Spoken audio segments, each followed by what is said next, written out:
David Furonis, Safid Dean, somebody out there, come pick me up, bring me over to Boca. Okay. As I told you again, over and over again, stop counting on Beasley. Okay, just that's all I'm saying. Stop counting on Beasley. Safid is a guy you can count on. Hal Habit is a guy you can always count on. These are people that are money. Adam Beasley's not a guy you can count on. He's going to oversleep constantly on everything. Okay. So just telling you, I don't want you to be let down. I want to come through for you all the time. So I want to make sure that you're in good hands. By the way, speaking of hands, they're going to be missing hands: X-Men's hands, Byron Jones' hands, Crossan's hands. So it's a secondary of Kohu, Needham, Campbell, and Iggy this weekend. Yeah. Yeah, maybe this is the week that the Dolphins actually give Igbenogany a decent amount of reps. And, the Jets have some pretty good receivers. The rookie, Garrett Wilson, Elijah Moore, a South Florida kid, Braxton Berrios. So, and Zach Wilson, the Dolphins coaches have really been impressed by the arm strength that he has shown, especially last week, the ability to complete the accurate deep ball as well as throw some laser ropes. He has special, unique arm talent, and so Zach Wilson's big arm, that's a challenge for the Dolphins' inexperienced secondary. The Dolphins have not been able to get to the quarterback, my brother. And if there's something you want to do on Sunday, you would like to blitz the crap out of this kid and try to force him into mistakes. The last thing you want to do against a secondary like that is to allow him to sit there and pick him apart. So what the hell do the Dolphins have to do, Joe, to get more pressure on the quarterback? Because I got to tell you, with Teddy there, this is the week to start pressuring the quarterback in a big time way. Yeah, and I'm going to make a little prediction. I don't make a lot of predictions, and I doubt this is one of those special things you can bet on. But I'm going to say Jalen Phillips has 2 or more sacks. Jalen Whoa. Phillips, 2 or more sacks. The University of Miami product. He's been getting the pressures. He's been beating people and not getting the sacks. And I think this is the week. That Dwayne Brown, he's questionable, the veteran Jets offensive tackle, and they have a couple of other injured tackles. So, really an opportunity. And Zach can get rid of the ball quickly, but I think this is the week that Jalen gets to the quarterback.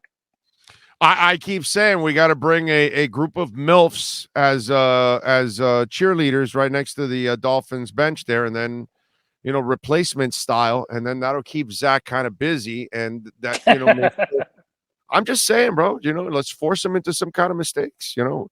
It is what it is. Zac Efron, right? Is that he kind of looks a little like Zac Efron? Is that the actor? Zach got some plastic surgery. That is the actor, and I don't know if they kind of look like each other, but they're kind of in the same mold. Yeah, I like your thinking. I don't think they look exactly alike, but they're kind of the same kind of guy. Yeah, yeah. I get what you're saying. Yeah, it kind of reminds you of one or the other. BYU guy, just like Kyle Van Noy, the old Dolphin and Patriot. Yes, exactly. I'm with you. All right, with Teddy starting this week, what are you expecting? What do you think? How they're going to handle it? Because there's a lot of people that think he'll be on a short leash and that they'll go with Skylar if anything, or that the coach could be preparing Skylar just in case this that. I'm kind of the belief that I don't think you'll see Skylar no matter what. Teddy would have to be so atrocious. He would have to look like Russell Wilson last night in order to really throw him in there. And I just don't see Teddy as a guy that's going to look lost because he's such a prepared pro.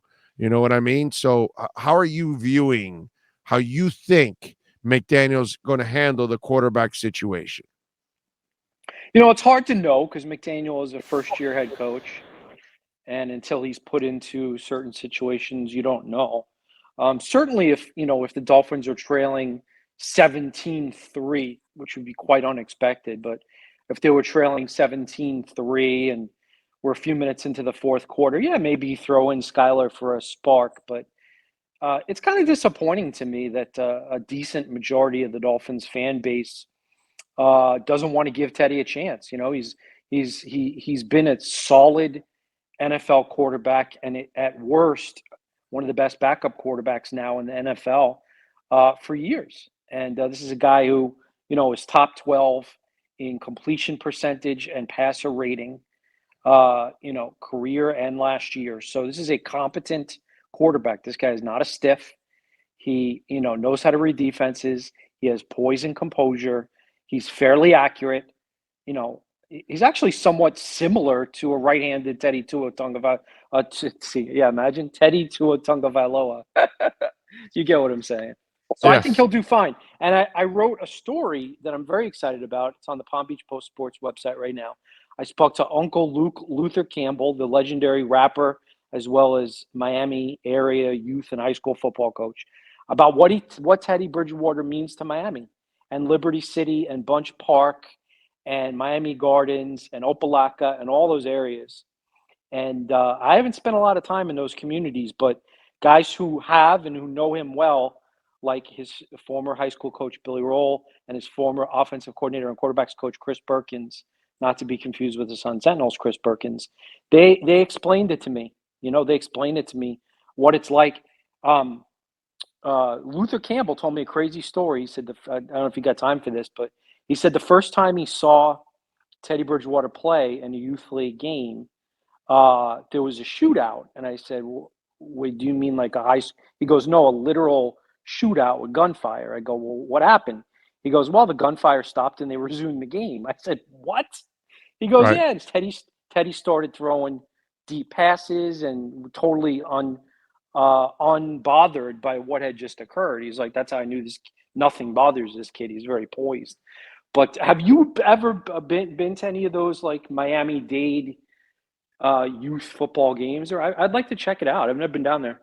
No, it's not my thing. It's not my beat, and it's not something that I've really ever been really that attracted Not even to. high school. Not high school. Like there's a big No, game, no, dude. Miami Northwestern versus Miami Central.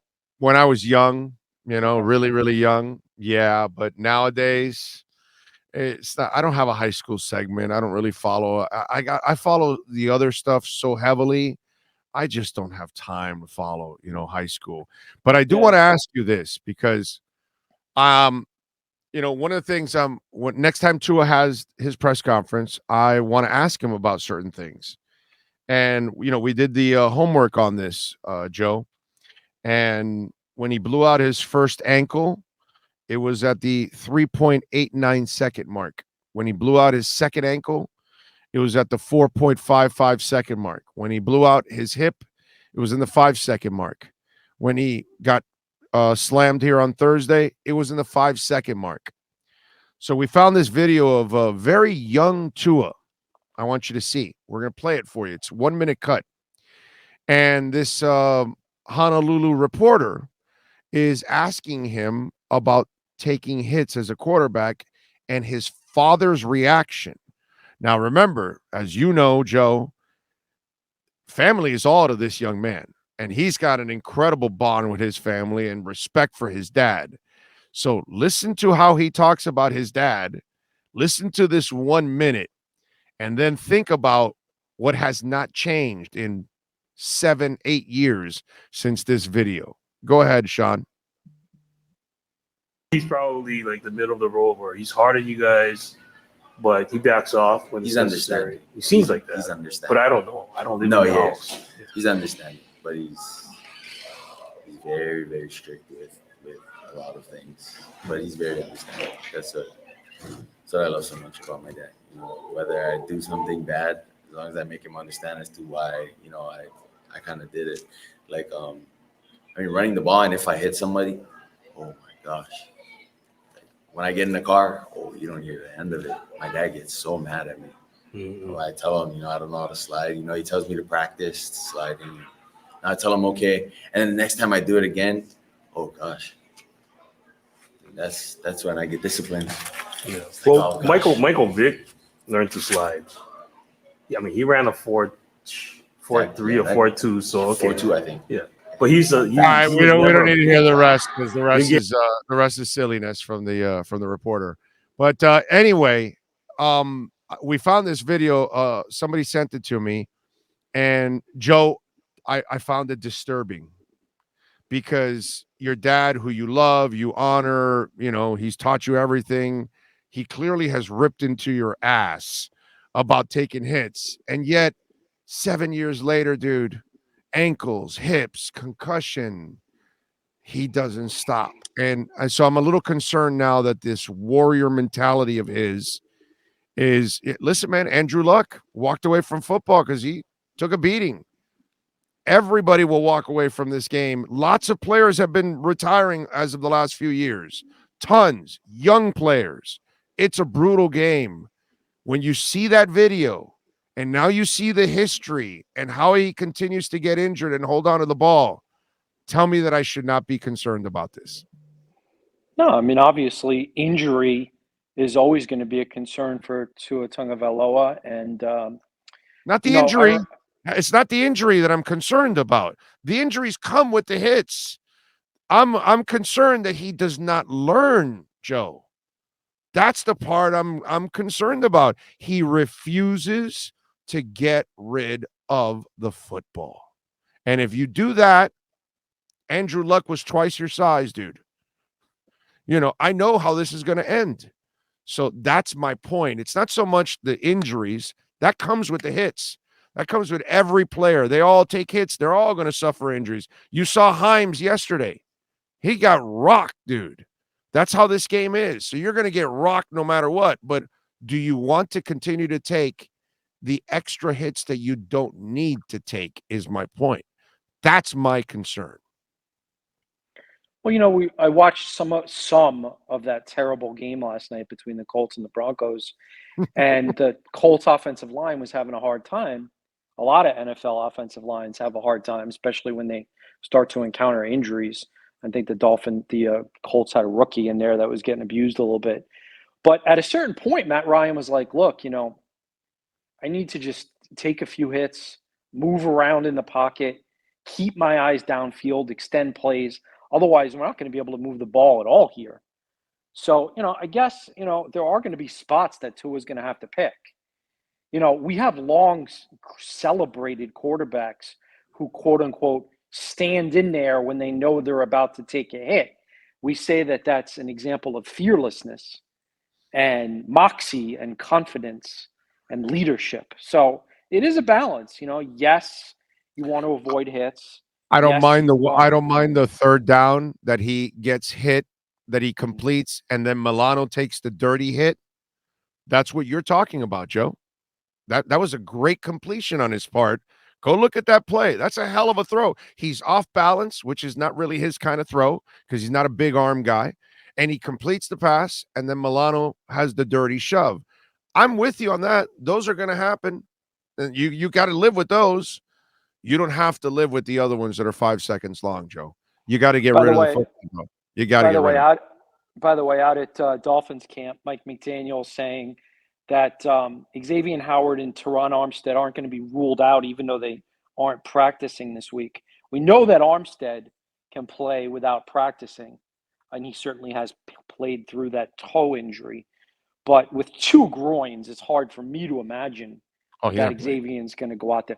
Last year at Jacksonville, the Dolphins went without Xavier Howard and Byron Jones, and they ended up losing that game. It's something to think about. Well, The that's the shit. Jet the Jet. That's a shitty coach. That's a whole different ball game. I mean, that's a guy that had nothing on the offensive side. He could not give a third of his team a legitimate shot at winning week in and week out because they were so inept on offense. So I have Well, a hard. actually, ironically, they had a good day that day on offense. I know, but what I'm saying is overall, you still ended up losing the game, right? You know what I mean? Yeah. What was it? What was a good day on offense there? By the way. Well, Tua Tagovailoa and Mike Gesicki, I remember those guys played well.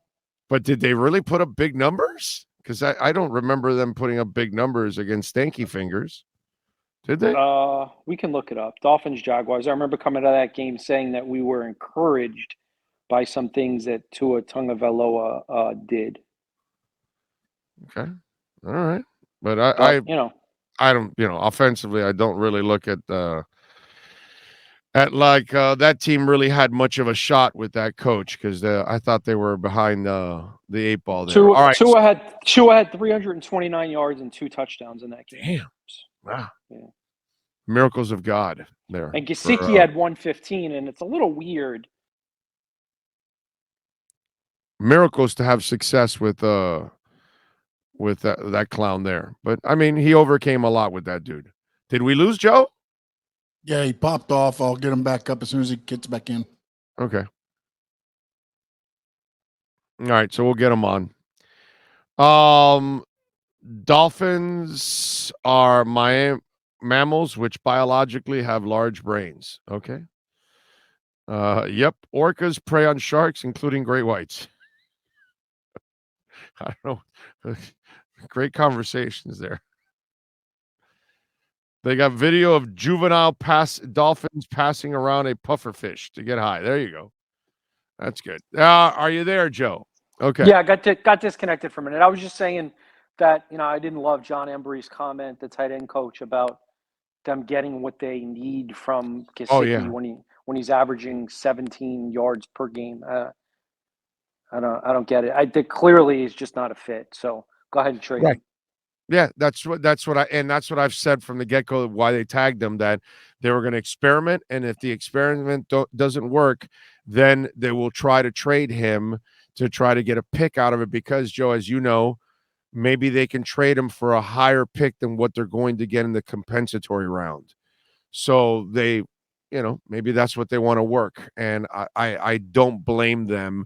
Plus, they had the money under the cap, so it wasn't like, you know what I'm saying? It wasn't like this is something that's hurting them and it's stopping them from acquiring somebody else. They still have money, a bunch of money under the cap at this point. They still have some flexibility, more flexibility than a lot of other teams right now if they really needed to do something.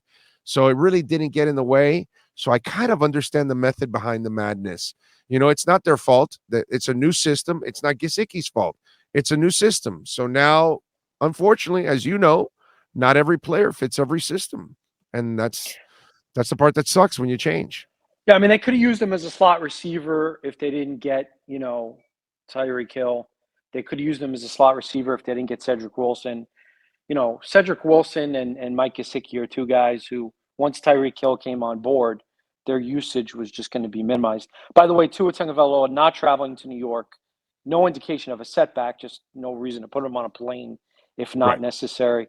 Mike McDaniel saying there is no plans at this time to put him on injured reserve, which would take him out 4 games. So that's good. He's going to be back for Pittsburgh, bro. He'll be back for Pittsburgh. So you'll see. You shall see. Well, the average NFL concussion last year was 1 or 2 games. So that's the average for a quarterback. Right. Yeah. Yeah. Right. And this one, he gets a little more.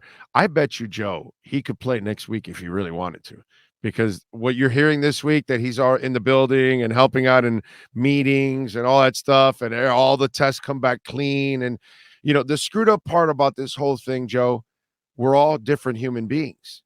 So a concussion like Ethan Carter could affect him differently than Tua. Some guys could just shake it off, and you think about this. Go look at the way Zonka played the game, where he had no face mask. His nose was constantly broken. He was a battering ram with his head. How many concussions did that guy suffer in a game or games? And how many did he deliver? You know what I mean? And then you look at him now and he's just fine. And then some other guys like Jim McMahon, they can't find their keys. They can't find their way home. It's really screwed up how it could affect some people, and then some people, it may not affect them whatsoever. Hopefully Sunday's game is interesting. I think it'll be undecided within the last 5 to 10 minutes. I think it'll be most NFL games are, but I think it'll be a one-score game. I don't know. I mean, I would pick the Dolphins. It's a one-score game, whether it's a field goal or a touchdown. I get a little worried about no Byron Jones, probably no Xavier Howard, banged up, Tyreek Hill and Jalen Waddle. Not ideal. Obviously, no Tua. So, it's a field goal game. Could go either way. I'll pick the Dolphins. All right, there you go. So the late great Tony Sperano enjoyed last night, and according to you, will enjoy this Jets and Dolphins game on Sunday. Enjoy Tony up there in the heavens, my brother. Follow him on Twitter as Shad Joe. Catch his work at the Palm Beach Post. Better yet, subscribe like I do, bro. Support Joe, Hal, Tom D'Angelo, all the terrific people there at the Palm Beach Post. Tommy D'Angelo 44. Follow that man. Enjoy We the love game, you, buddy. Joe. Have a good weekend. See you. Be good. There you go. Joe Shad. Enough of the hijinks.